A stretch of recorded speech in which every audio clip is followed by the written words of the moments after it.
السلام على خاتم الأنبياء.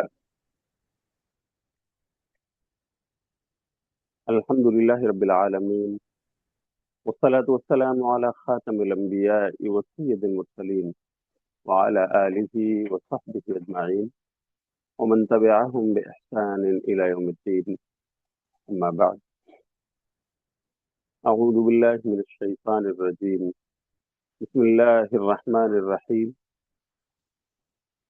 وما آتاكم الرسول فخذوه وما نهاكم عنه فانتهوا.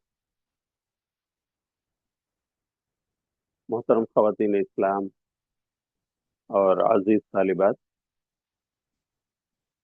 اللہ کا شکر و احسان ہے کہ اس کی توفیق سے معمول کا یہ درس مختصر صحیح بخاری آپ کی خدمت میں پیش کرنے کا موقع پا رہا ہوں۔ اللہ رب العالمین سے دعا ہے کہ وہ مجھے صاف اور سلیس انداز میں احادیث نبویہ کی تفسیر و تشریح کرنے اور مجھے اور آپ سب کو اس پر عمل کی توفیق عطا فرمائے۔ خواتین، آپ کو یاد ہوگا کہ ہم کتاب الایمان سے گزر رہے ہیں، یعنی ایمانیات کا چیپٹر یہ شروع ہے، اور اس میں پچھلے درس کے اندر ہم نے چند باتیں سیکھی تھی، جیسے یہ کہ ایمان کے امور کیا کیا ہیں، کتنے شعبے ہیں، اور ہم نے یہ جانا تھا کہ ایمان کے 60 بلکہ 70 سے زیادہ شعبے ہیں، اور ان میں حیا اور شرم یہ ایک شاخ ہے، ایک شعبہ ہے کہ جب یہ حیا ہو تو انسان برائیوں سے بچتا ہے، اور یہ حیاداری اسے کسی بھی قسم کی فحش کاری سے بچاتی ہے۔ اسی طرح ہم نے سیکھا تھا کہ سچا مسلمان وہ ہے کہ جس کی ایذا رسانی سے، جس کی تکلیف سے دوسرے لوگ محفوظ، یعنی جو کسی کو نہ اپنے ہاتھ سے تکلیف دے اور نہ اپنی زبان سے تانے دے کر، بہتان لگا کر، الزام تراشی کر کے، کسی پر جھوٹ بول کر، کسی کی غیبت اور چغلی کھا کر انہیں تکلیف نہ پہنچائے۔ سچا مسلمان وہ ہے، اور اپنے ہاتھ سے بھی کسی پر زیادتی نہ کرے، ظلم نہ کرے۔ یوں کہہ لیجئے کہ اس میں ہاتھ اور زبان کا ذکر ہے کہ زیادہ تر مظالم انہی سے ہوتے ہیں، لیکن اس کا مطلب یہ ہے کہ کسی بھی طرح سے دوسرے کو ایذا نہ پہنچائی جائے۔ ہاں، کسی مسلمان بھائی اور بہن کے لیے ہم تکلیف کا سبب نہ بنیں، یہ اصل ہے۔ تو سچے اسلام کی یہ پہچان ہے۔ اسی طرح ہم نے یہ بھی سنا تھا کہ نبی صلی اللہ علیہ وسلم کا فرمان ہے، مہاجر وہ ہے جو اللہ کی منع کی ہوئی چیزوں کو چھوڑ دے۔ اللہ رب العالمین نے جن گناہوں سے منع کیا ہے، برائیوں سے روکا ہے، اس راستے پر انسان اپنا قدم نہ لے جائے۔ اصل ہجرت یہ، اور اصطلاح شریعت میں مہاجر وہ ہے جو ایک بلد کفر اور شرک کی جگہ کو چھوڑ کر کسی ایسی جگہ پر چلا جائے جہاں اسلام کا بول بالا ہو، اور وہاں پر وہ اللہ کی عبادت سکون و اطمینان سے کر سکے، اللہ کے قوانین کو نافذ کر سکے۔ اسے اصطلاح شریعت میں، اسلامک ٹرمنالوجی میں ہجرت کہا جاتا ہے، اور ہجرت جب بولا جائے تو وہی مراد ہوا کرتی ہے۔ البتہ یہ ہجرت نبی صلی اللہ علیہ وسلم کے زمانے میں فتح مکہ سے پہلے تک واجب تھی، فرض تھی۔ اب یہ فرض نہیں، یعنی اس کا مطلب یہ ہے کہ آپ جیسے ہندوستان جیسے ملک میں رہتے ہیں، اس کو ہم بلد کفر تو نہیں کہتے، لیکن بلد صلح ہے، بلد الصلح۔ یہاں پر ہمیں قوانین کے تحت اپنے پرسنل لاز پر چلنے کی اجازت ہے. ہمارا مسلم پرسنل لا ہے، ہمارے نکاح، طلاق، خلا، وراثت، ہبہ، تمام چیزیں، رہن، ہے نا، جو مسلمانوں کے اپنے نظام ہے، نظام اسلام جسے کہیں گے، تو یہ پرسنل لا الحمدللہ اپنا یہاں قائم ہے، اور اس کے تحت ہم اپنے معاملات کو انجام دیتے ہیں. یہ اور بات ہے، کبھی کبھار حکومتیں کسی طرح بعض چیزوں میں انٹرفیئر کرتی ہیں، ظالمانہ رویے اختیار کرتی ہیں، تو بہرحال اکثریت جہاں ہوتی ہے وہ اقلیت کے ساتھ اس طرح سے مظالم کرتی ہے. لیکن پھر بھی اللہ کے بندے اور اس کی بندیاں اللہ کا حکم مانتے ہوئے، اطاعت کرتے ہوئے آگے بڑھتے ہیں. تو یہ بلد کفر تو نہیں کہیں گے ہم، یہ بلد الصلح ہے جس میں ہم رہتے ہیں. ہمارا یہاں کی حکومت سے صلح، باقاعدہ ہمارے بہت سارے کینڈیڈیٹ پارٹیوں میں شامل ہیں، اور وہ بھی نمائندگی کرتے ہیں وغیرہ وغیرہ. تو یہ ہجرت رہ گئی. لیکن پھر بھی اگر کوئی آدمی دیکھ رہا ہے کہ کسی ملک میں رہتے ہوئے اس کو پریشانیوں کا سامنا ہے، اسلام پر عمل کرتے ہوئے کرنے کی راہ میں رکاوٹیں ہیں، اور وہ کسی ایسی کنٹری میں جا بستا ہے جہاں اسے رہنے کی اجازت ملتی ہے، جہاں کے ویزے ملتے ہیں، یا جہاں اس کو پرسنل اپنا گھر خریدنے، لینڈ لینے کی اجازت ہوتی ہے، تو بالکل وہ اب بھی جا سکتا ہے. دروازے کھلے ہوئے ہیں، بند نہیں ہیں. لیکن یہ واجب اور فرض نہیں رہ گیا. لیکن فتح مکہ سے پہلے تک ہجرت فرض کر دیا تھا اللہ تعالیٰ نے، اور پیارے نبی صلی اللہ علیہ وسلم نے اعلان کر دیا تھا. اس طرح سے لوگ مکہ سے مدینہ آ گئے. تو ہجرت کے بارے میں ہم نے اسی طرح یہ کہ بہترین مسلمان کون ہے. بہترین مسلمان کا ڈیفینیشن نبی صلی اللہ علیہ وسلم نے بتایا تھا کہ جس کی زبان اور جس کے ہاتھ سے دوسرے لوگ محفوظ. اس میں مسلمان کا ذکر ہے کہ دوسرے مسلمان محفوظ رہیں، لیکن سچ یہ ہے کہ مسلمانوں کو اغلبیت کی بنا پر کہ بھائی مسلمان مسلم کمیونٹی میں رہتے ہیں تو وہاں دوسرے مسلمان ان سے محفوظ ہوں، کسی کو تکلیف نہ دیں. لیکن اس میں یہ بات بھی شامل ہے کہ غیر مسلم اگر آپ کا پڑوسی ہے، آپ کا بزنس پارٹنر ہے، یا اس طرح سے آپ کے اس سے تعلقات ہیں، تو اسے بھی آپ کی زبان اور آپ کے ہاتھ سے تکلیف نہیں پہنچنا چاہیے بیجا.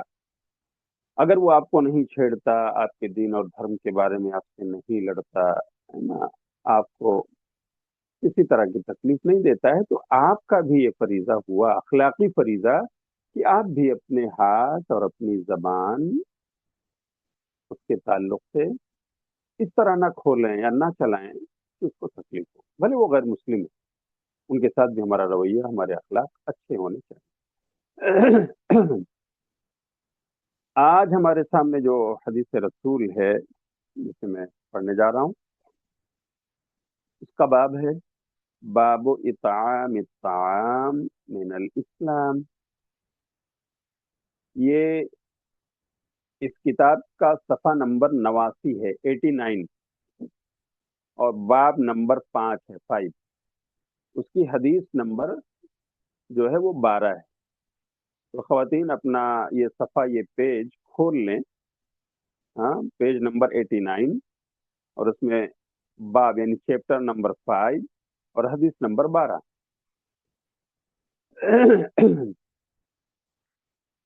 کھانا کھلانا یہ اسلامی خصلت ہے، اس کا بیان.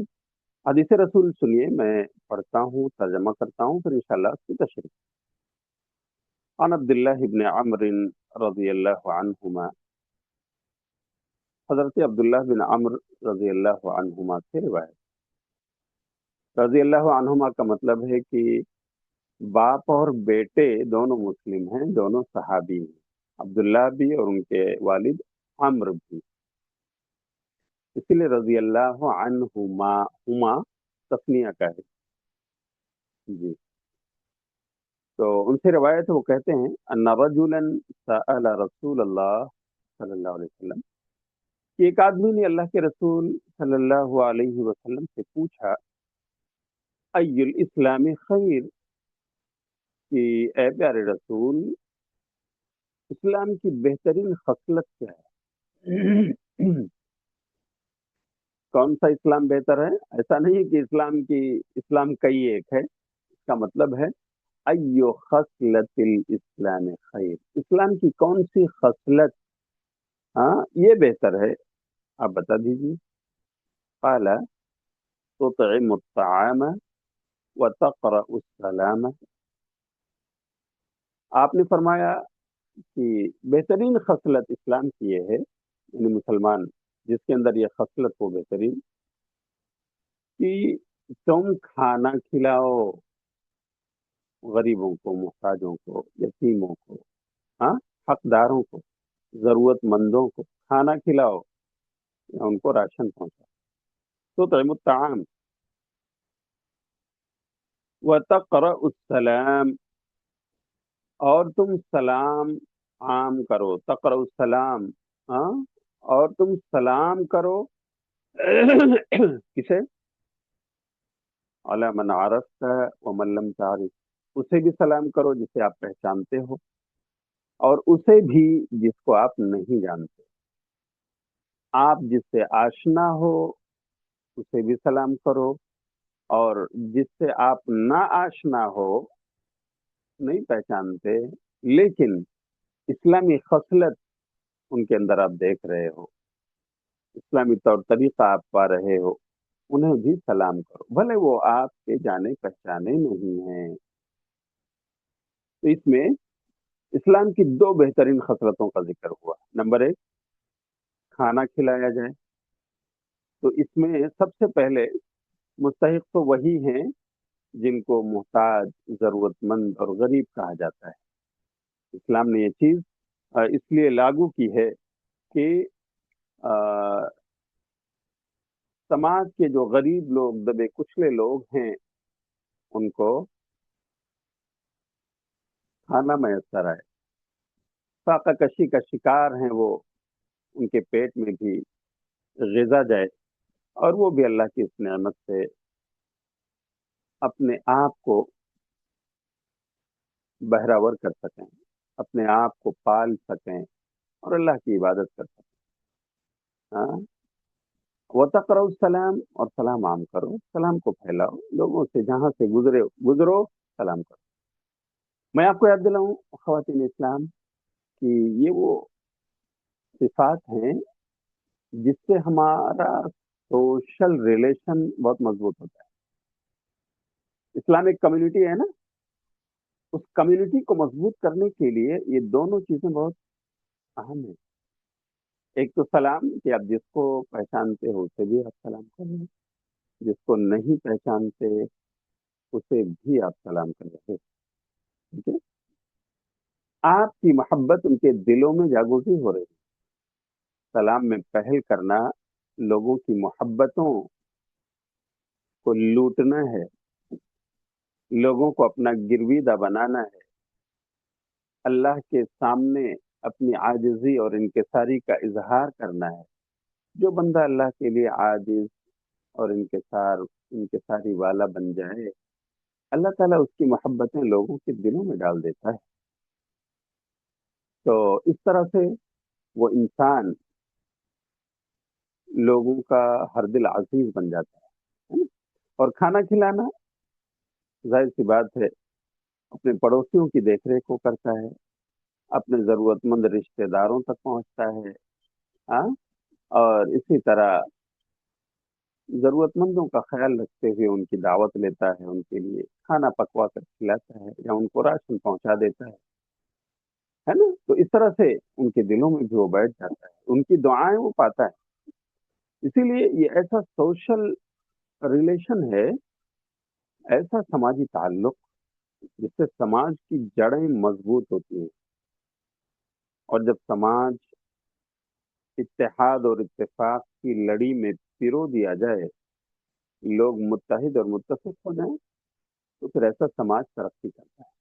اسی لیے میں آپ کو یاد دلاؤں کہ پیارے نبی صلی اللہ علیہ وسلم جب ہجرت کر کے مکہ سے قبا پہنچے اور قبا میں رہ کر کے آپ نے وہاں مسجد قبا کی تعمیر کروائی، پھر وہاں سے آپ مدینہ کے لیے روانہ ہوئے، جہاں لوگ آپ کے منتظر ہیں، جہاں آپ کے لیے انہوں نے اپنی پلکیں بچھا رکھی ہیں، جہاں وہ ٹکٹکی باندھ کر آپ کے پرتو کو دیکھنے کے لیے، آپ کی شخصیت کو دیکھنے کے لیے منتظر ہیں، وہاں جب پہنچتے ہیں آپ، اس واقعے کو بیان کرنے والے کون ہیں؟ حضرت عبداللہ بن سلام رضی اللہ عنہ۔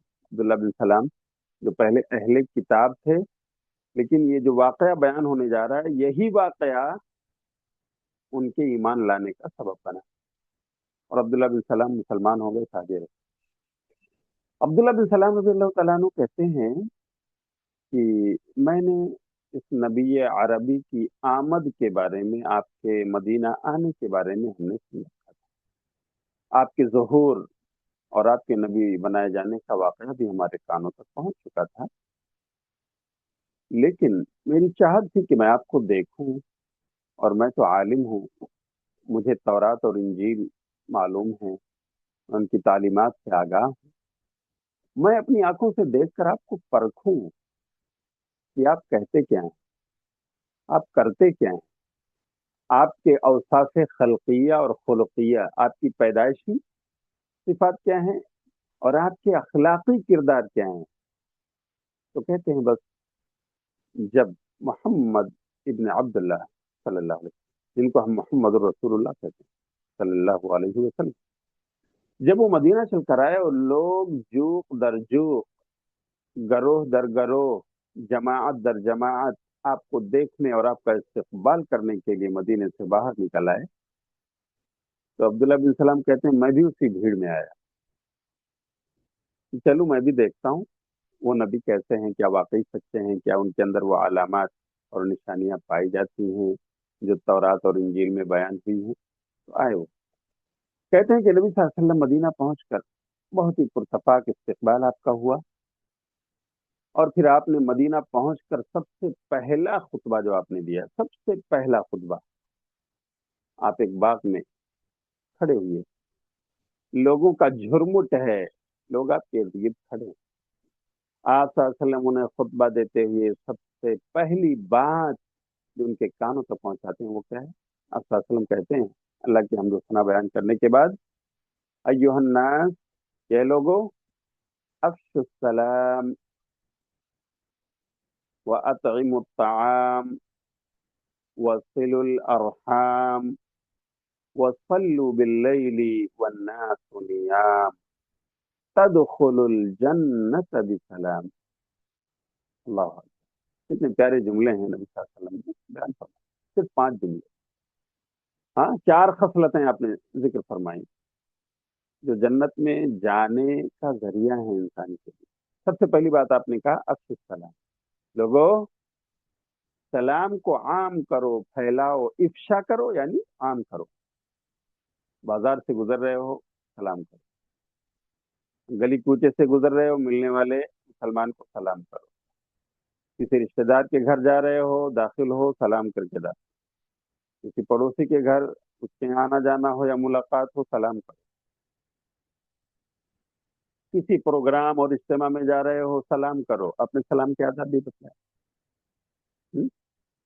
کہ چھوٹا بڑے کو سلام کرے، چھوٹی جماعت بڑی جماعت کو سلام کرے، ہے نا، چھوٹے عمر کا انسان بڑی عمر کے انسان کو سلام کرے، جو سوار ہے وہ پیدل کو سلام کرے، وغیرہ وغیرہ۔ تو سلام کو عام کرنے کی بات نبی صلی اللہ علیہ وسلم نے سب سے پہلے بیان کی، افشوا السلام، اس حدیث میں بھی ہے تقرؤ السلام، کہ لوگوں سے سلام کرو، ہے نا؟ اچھا، اس میں دوسری، عبداللہ بن سلام کہتے ہیں دوسری بات جو آپ نے بیان فرمائی، افشوا السلام واطعموا الطعام، اے لوگو تم کھانا کھلاؤ ضرورت مندوں کو، غریبوں کو، محتاجوں کو، بے کسوں کو، حاجت مندوں کو کھانا کھلاؤ، فاقہ کشی کرنے والے ان کا خیال رکھو، تمہارے پڑوس میں ہو سکتے ہیں وہ، تمہارے رشتہ دار ہو سکتے ہیں وہ، یا عام مسلمان ہو سکتے ہیں وہ، تم اللہ رب العالمین کی نوازشیں پا چکے ہو، اللہ کی نعمتیں تمہارے یہاں موجود ہیں، راشن موجود ہے سالوں سال کا، پیسے موجود ہیں، بینک بیلنس ہے تمہارے پاس، ایسے ضرورت مندوں کا خیال رکھو، کھانا کھلاؤ، کھانا کھلاؤ۔ اس کا مطلب یہ نہیں ہے کہ اپنے مالدار رشتہ داروں کو نہ کھلاؤ، انہیں بھی کھلاؤ۔ ہاں، یہ محبت کے بڑھنے کا ذریعہ ہے نا، مالداروں کو بھی کھلاؤ، یہ اس سے محبت تمہاری پائیدار ہوگی۔ ہاں، اپنے رشتہ داروں کو بلاؤ، دعوت لو، عقیقے کی دعوت ہو، ولیمے کی دعوت ہو یا عام دعوت ہو، بلاؤ، کھلاؤ۔ لیکن پہلے نمبر پر جب اطعام الطعام کی بات آتی ہے، ہاں، تو اس کا مطلب ہے کہ ضرورت مندوں کا خیال رکھو اور ان کے پیٹ بھرو، ان کو کھانا کھلاؤ، اس لیے کہ وہ ضرورت مند ہیں۔ نہیں خیال رکھو گے تو بیچارے فاقہ کشی کرتے ہوئے دم توڑ دیں گے، انسانیت سسک سسک کر دم توڑتی ہوئی نظر آئے گی۔ اس لیے اے مالداروں، تم ضرورت مندوں کا خیال رکھو اور ان کے لیے ان کی غذا فراہم کرو، کھانا کھلاؤ یا راشن پہنچاؤ۔ تو طعیم الطعام، اگر قرآن پڑھیں خواتین اسلام، تو وہاں پر جنتی لوگ جب جہنمیوں سے سوال کریں گے، ما سلککم فی سقر، قرآن میں، کہ لوگوں تمہیں جہنم کیوں گئے تم جہنم میں؟ تو ان کا جواب ہوگا، جہنمیوں کا جواب ہوگا، سنیے، قالوا لم نک من المصلین ولم نک نطعم المسکین، کہ ہم نماز نہیں پڑھتے تھے، نماز کے پابند نہیں تھے، اور ہم مسکینوں کو کھانا نہیں کھلاتے تھے، ولم نک نطعم المسکین، مسکینوں کو کھانا نہیں دیتے تھے، ضرورت مندوں کو نہیں کھلاتے تھے۔ اس کا مطلب یہ ہوا کہ جنت میں جانے کا راستہ ہے کہ ہم لوگوں کو کھانا کھلائیں، نماز کی پابندی کریں، 5 وقتہ نماز قائم کریں، نماز کو قائم کرنے والے بنیں، ہے نا؟ اس کی دعا تو اللہ کے نبیوں نے مانگی ہے، ہاں؟ اللہ رب اجعل لی مقیم الصلاۃ ومن ذریتی، اے میرے رب مجھے نماز قائم کرنے والا بنا، اور میری ذریت و میری اولاد کو بھی اللہ سے نماز قائم کرنا۔ تو اس طرح سے جو ہے نماز کو پڑھنا اور کھانا کھلانا، یہ جنتی لوگوں کے اوصاف میں ہے، قرآن بتا رہا ہے۔ تو یہ بہت بڑی بات ہے، نارمل بات نہیں ہے۔ میری بہنوں، مجھے ایک بات یہاں کہنے دو، بہت سارے گھر ایسے ملیں گے کہ ان کے یہاں کھانوں کی ریل پیل ہے، بے شمار غذائیں ہیں، بے شمار ڈشیں ہیں، لوگ کھاتے ہیں، اور کچھ ہاں ڈسٹ بین کے حوالے کر دیتے ہیں۔ یہ غذائیں اللہ کی نعمتیں ہیں، آپ کو اس وقت محسوس کرنا چاہیے کہ بہت سارے انسان اسی ممبئی میں فٹ پاتھوں پر سو رہے ہیں اور شاید ان کے پاس کھانے کو نہیں۔ ہم کمبلوں میں گرم گرم نیند لے رہے ہیں، ان کے پاس اوڑھنے کے لیے کوئی کمبل یا بستر نہیں۔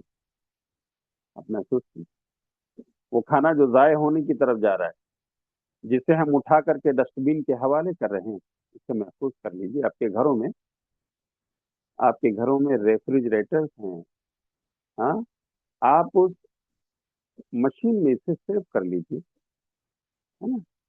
اور فریج میں سیو کرنے کے بعد اگر آپ اسے غریبوں تک گرم کر کے پہنچا سکتے ہیں، اپنے بچوں کے ہاتھ سے وہاں تک لے جا سکتے ہیں، بلکہ موقع ملے تو اپنے ساتھ ان بچوں کے ہاتھ میں، ہاں، وہ کھانے کا ٹوکرا دے کر ان غریبوں تک آپ پہنچ سکتے ہیں، تو لے جائیے، ان غریبوں کی دعائیں ملیں گی، اور یہ بچے سیکھیں گے کہ ہمارے ماں باپ غریبوں کو کھانا کھلاتے ہیں۔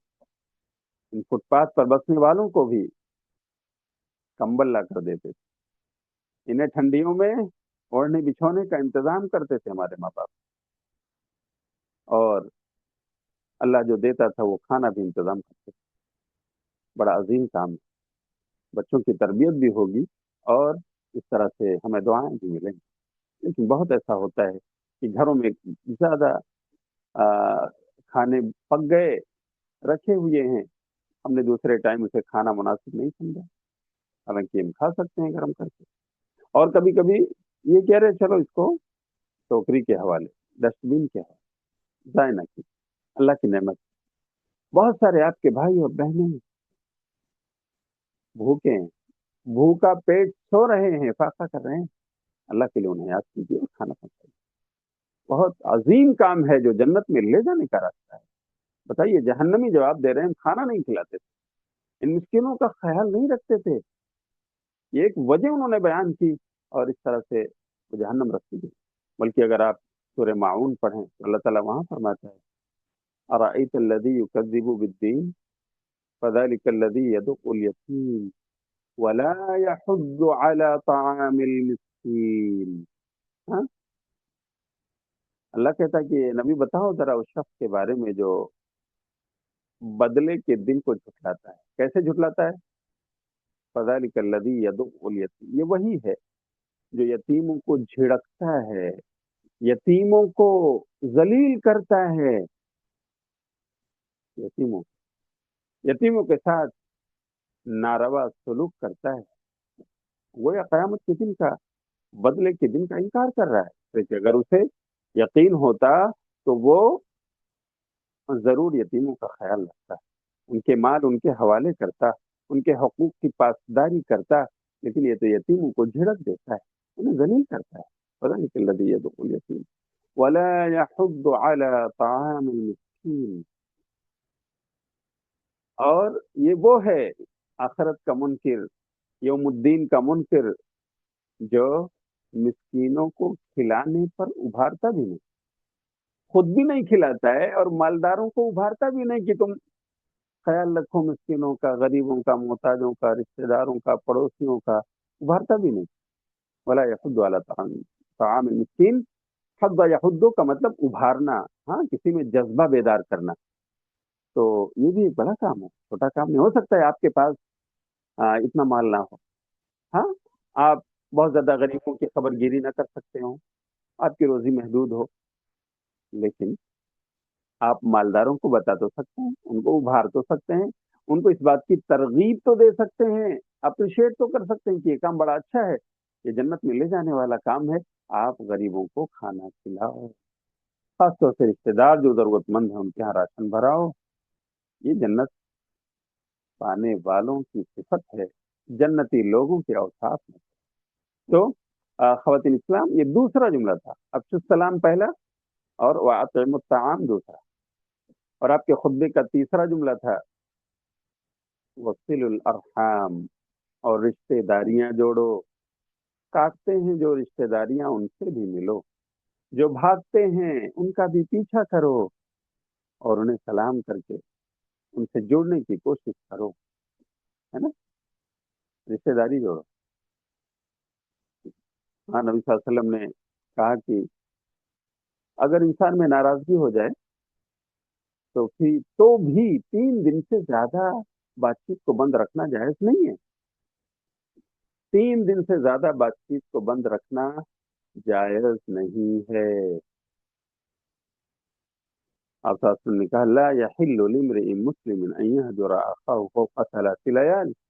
کسی مسلمان کے لیے حلال نہیں، جائز نہیں کہ وہ 3 دن سے زیادہ رشتے داریوں کو سلام نہ کرے یا مسلمانوں کو سلام نہ کرے، اپنے بھائی سے ترک تعلق کرے. 3 دن سے زیادہ ترک تعلق جائز نہیں. کہ جب وہ دونوں ملیں کسی راستے میں تو وہ ادھر منہ پھیر کر چلا جائے اور وہ ادھر منہ پھیر کر چلا جائے. وَخَيْرُهُمَا الَّذِي يَبْدَأُ بِالسَّلَامِ. اور ان دونوں میں جو ناراض ہوئے تھے، ناراضگی کی بنا پر ایک دوسرے سے الگ ہو گئے تھے، ترک کلام کر لیا تھا، بات چیت بند ہو گئی تھی، ان دونوں میں بہتر وہ ہے جو سلام میں پہل کرے. یہ ہے رشتے داری جوڑنا. سبحان اللہ. میرے بھائیو، وہ درخت جو پھلدار ہوتے ہیں نا، وہی جھکتے ہیں بڑھ کر. اچھے لوگ ہی سلام کرتے ہیں اور سلام میں پہل کرنا اچھے لوگوں کی پہچان ہے. اللہ تعالیٰ ایسے لوگوں کو عزت دیتا ہے. لیکن وہ لوگ جو اپنی ناک کا مسئلہ بنا کر انانیت میں، غرور اور گھمنڈ میں اپنے رشتے داروں کو ہیج سمجھتے ہیں، حقیر سمجھتے ہیں، دوسرے انسانوں کو، مسلمانوں کو خاطر میں نہیں لاتے، ہاں، انہیں بے عزت کرنا چاہتے ہیں، اللہ تعالیٰ ایسے لوگوں کی ناک رگڑ دیتا ہے.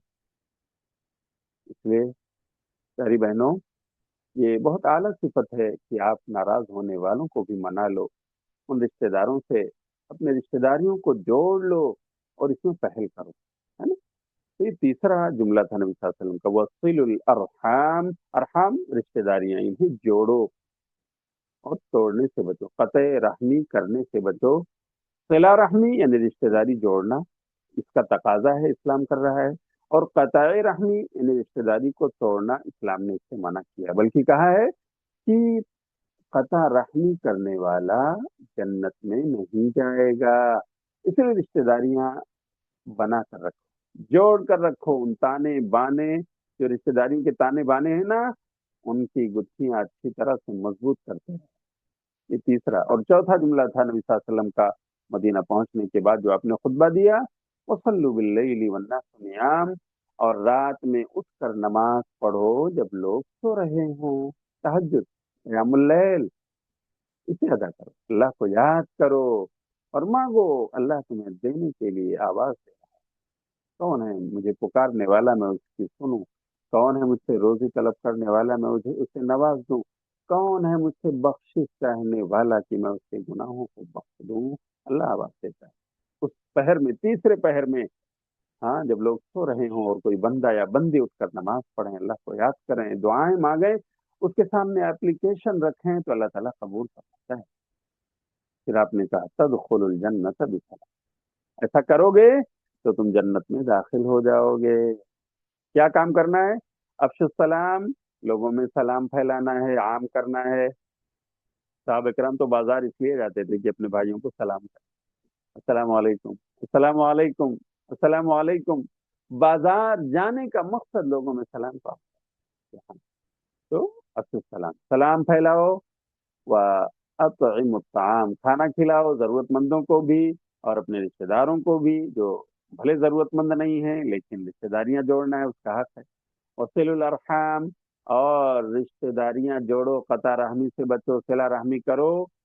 وصلوا باللیل والناس نیام، اور رات میں اٹھ کر نماز پڑھو جب لوگ سو رہے ہوں، تدخلوا الجنت بسلام، تم جنت میں سلامتی کے ساتھ داخل ہو جاؤ گے۔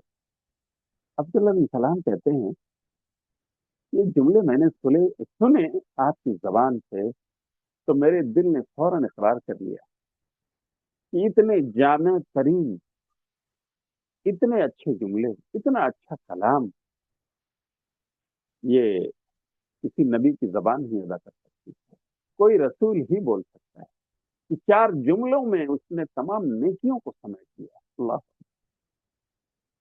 تمام نیکی، اس میں اللہ کا حق بھی موجود ہے اور اس میں بندوں کا حق بھی موجود ہے، دونوں کی پاسداری کا تذکرہ ہے۔ ایسے ایک عام انسان نہیں بول سکتا، کوئی نبی یا رسول ہی ادا کر سکتا ہے۔ عبداللہ بن سلام کہتے ہیں کہ میں نے آپ کی مہر نبوت دیکھی، میں نے اسلام کا کلمہ پڑھ لیا، میں نے اسلام قبول کر لیا، میں حلقہ بگوش اسلام ہو گیا، مسلمان ہو گیا۔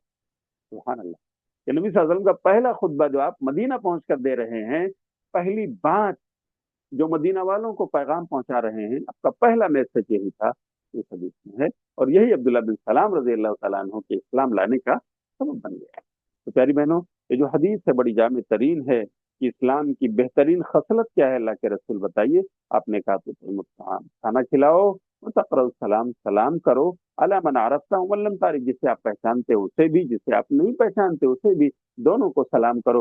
لیکن ہوتا کیا ہے، اب دیکھیے آج کل شادیوں کا موسم ہے، ہاں، گھر بھر کی دعوت رہتی ہے، کارڈ آتا ہے کہ انویٹیشن فار دی فیملی، ہے نا، سب کی دعوت ہے، سب لوگوں کی دعوت، سب لوگ جاتے ہیں، خواتین خواتین کے شعبے میں ہیں، مرد مرد حضرات کے شعبے میں، ہے نا، اور ہونا یہی چاہیے۔ لیکن کیا ہوتا ہے، یہ ہماری یہ بہنیں جاتی ہیں اس پنڈال میں، عورتوں کے شعبے میں، جن کو پہچانتی ہیں ان کو سلام کرتی ہیں، باقی بہنیں وہیں اسی مجلس میں بیٹھی ہیں، اسی دسترخوان پہ بیٹھی ہیں، اسی ٹیبل پہ بیٹھی ہیں، لیکن کیونکہ وہ پہچانتی نہیں ہے اس لیے سلام نہیں کرتی، ان سے ہاتھ نہیں ملا، ہے یا نہیں؟ ایسے بہت سارے لوگ، بہت سارے مرد حضرات وہ بھی ایسا کرتے ہیں، ایک ہی ٹیبل پہ 7 8 لوگ بیٹھے ہوئے ہیں،